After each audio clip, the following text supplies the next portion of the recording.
बुद्धाने काय स्वीकारले? बुद्धाच्या शिकवणीचे पहिले वैशिष्ट्य असे की सर्व गोष्टींचा मध्यबिंदू हे मन आहे हे त्यांनी मान्य केले। मन हे सर्व वस्तूंच्या अग्रभागी आहे, म्हणजेच सर्वश्रेष्ठ आहे। ते सर्व वस्तूंवर अंमल चालविते व त्याची निर्मिती करते। मनाचे आकलन झाले की सर्व वस्तूंचे आकलन होते। मन हे सर्व मानसिक क्रियांचे मार्गदर्शन करते। मन हे सर्व मानसिक शक्तीचे प्रमुख आहे। मन हे त्या शक्तींचेच बनलेले असते।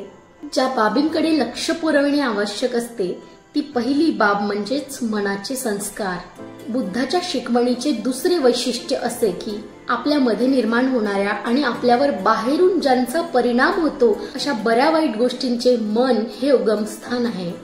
जे जे वाईट आहे, वाईटाशी संबंधित आहे आणि त्याच्या अधीन आहे ते मनातूनच उत्पन्न होते, आणि जे जे चांगले आहे, चांगल्याशी संबंधित आहे आणि त्यांच्या अधीन आहे हेही मनातूनच उत्पन्न होते।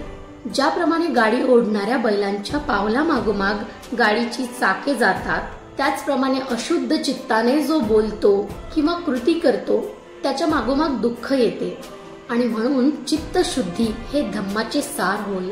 बुद्धाच्या शिकवणीचे तिसरे वैशिष्ट्य म्हणजेच पापकृत्ये टाळणे हे होय।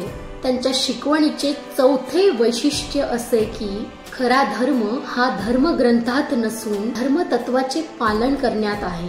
बुद्ध आणि त्यांचा धम्म, प्रथम खंड, भाग 7, page number 113-114। Writer doctor Babasaheb Ambedkar.